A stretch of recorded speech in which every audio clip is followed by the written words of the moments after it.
It all started with neighbors, housed and unhoused, gathering around a bucket fire, sharing stories, sharing life, sharing warmth. We are a group of people who envision communities that are safe, supportive, and full of opportunity. Welcome to the Bucket Fire Podcast by Cultivate Initiatives.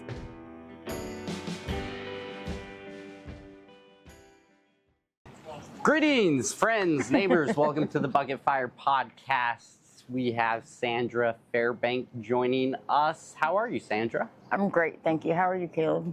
I'm swell. What a delight getting to have you on the Bucket Fire Podcast.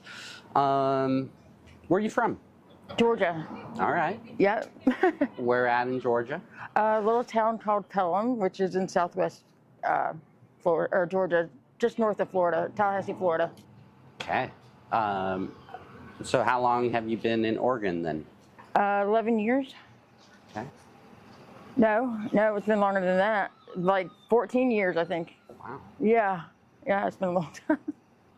What has your time in Oregon been like? Well, the first 10 years I was houseless, and I lived out in the woods off of Airport Way and Marine Drive for the most part. And then I got the job with Cultivate Initiatives. Well, let me back that up. I met Caleb Coder, which is you, and I was presented with this opportunity to drive a shower truck, and we went and picked it up, and that's what I've been doing ever since. That actually, though, wasn't your first interaction with me or with Cultivate. What was your first experience or like introduction to... Beard, he asked me one day, because we both volunteered with the East County Aid and Comfort, delivering food to camps. And so he asked me one day, hey, how would you feel about, coming to work with me one day? And I was like, okay. And he's like, well, if you can be there at 8:30, then yeah, I'll put you to work. And I was like, okay. So I was there at 8:30. He was surprised. I wasn't. But anyways, so we went and I picked up shingles off the ground because they were replacing a roof at a church in Troutdale. Yeah, that was one of our... Or Fairview. Yeah, Fairview. Yeah. It's one of our first, I think, paid jobs that we had was picking up shingles on a roof. And yeah. I got a $100 gift card so I could get a pair of boots because my shoes sucked. Yeah. And I don't think at that point it was just, we were just a group of people. Right. There was no employees or staff. So that, I guess, what next? Well, after that, Beard and I went and did the job at the landscaping job there, and where I don't remember, it was out in the country somewhere between here and Mount Hood. That was the next thing, and then forgot about that. Yeah. And then the next thing was I come over to your house I met you. We met at Bridge City, and we talked about the shower truck. Oh yeah. And you kind of told me what it was, but I'd never heard of such a thing. And so it was a year when I was houseless. It was an entire year before I was able to take my first shower. So like to know that there was a shower truck out there, like that just blew me away. So I was very excited about the whole aspect of a shower truck that you had never experienced. Oh yeah, no, absolutely not. In fact, I think it was at the time not even being used. Yeah, right. Yeah, no, it was behind a motel downtown, just sitting there. Yeah. Yeah. And yeah, you really, I think early on, really carried and shared the importance of a shower. Absolutely. In fact, I think one of your phrases you came up with was... The power of a shower. The power of a shower. Do you want to talk about what you do, what your job is, what that looks like? My job is to provide radical hospitality to people that need showers and people that don't have access to showers, or electricity or many other things, or community, and that's what we do. We go out and we provide community and love and showers. So how long have you been doing that? 4 years. Wow. Yeah. And 5 years. It'll be 5 years soon. Yeah. and are you still on the streets? No, I am not. I have not been for the last 4 years. What's that shift from, a decade living day to day in survival to you're working, have a home, car, like what does that look like? It's not easy. What did that look like for you? Well, for me, it wasn't easy. Matter of fact, I can't tell you how many times you all had to come out to the woods to come get me, to encourage me to come back to work because I didn't wake up in time. And then I just thought that you'd just given up on me, and that never happened. And you kept showing up, and so I had no choice but to show up. But from coming out, from living outside to moving inside, it's tough. There's a lot of transitioning to just living outside and not being protected from the elements or from critters or from other people, and then actually having a door that you can lock. It's words can't even describe how you feel. But then again, it's like it's so hard to get in the custom of paying bills and like having all these responsibilities, and like, you want it so bad, but it's like, well, I still struggle.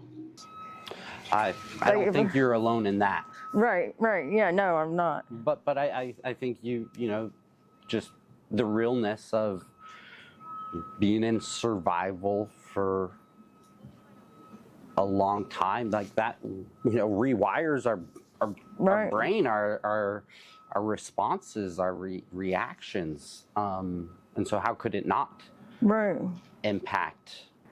Like, everybody thinks that a door or an apartment or just putting somebody in something somewhere is the end all, the be all, the end all, and it's like it doesn't. There's like so much more support that people need in order to be successful in that living inside again or being part of society again. Don't get me wrong, I'm very blessed and very excited to be where I'm at, but I still struggle because I need that extra help or that extra guidance.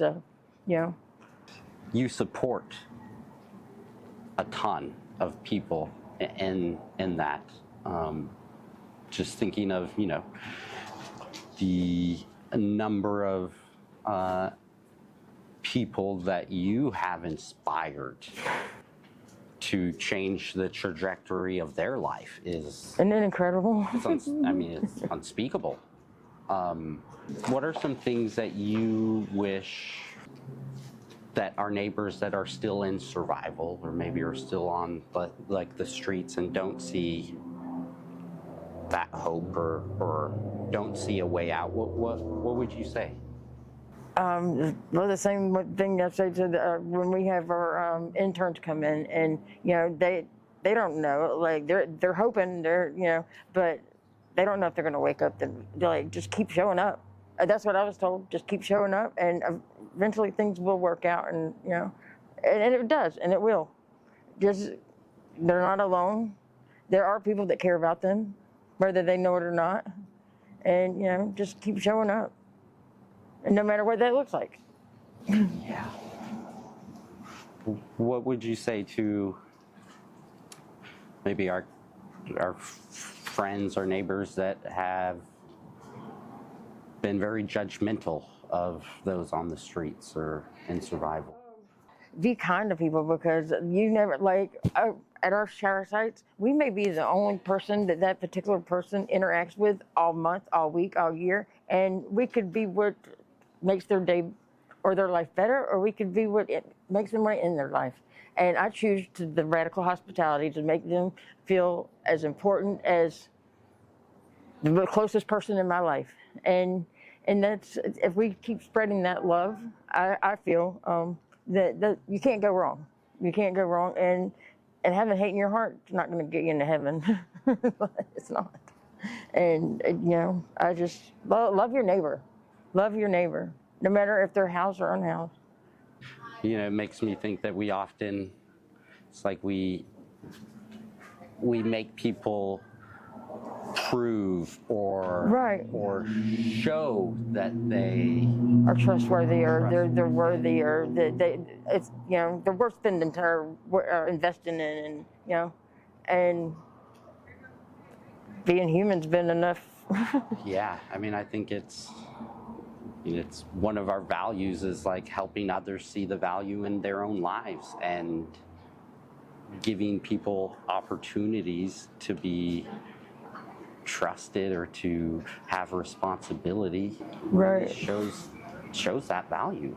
You know what's so beautiful? Like 90% of the people that come through our intern program want to be a part of this. So, I mean, not a part of, meaning like work here, and like just, and it's so beautiful to see. And it's like, I wish there was other places that mimic the love and the care that we give, I think that's part of our hope, is that we can't be everywhere, do everything right all the time for everyone, but what would it look like for other communities and neighborhoods to do this in their own localized context? I think, as far as like us and our neighborhood here, like just outside of these perimeters, like I can feel the transformation just walking from here to 7-Eleven. I can feel the transformation walking from here to the Mac station. Like, I'm not scared anymore.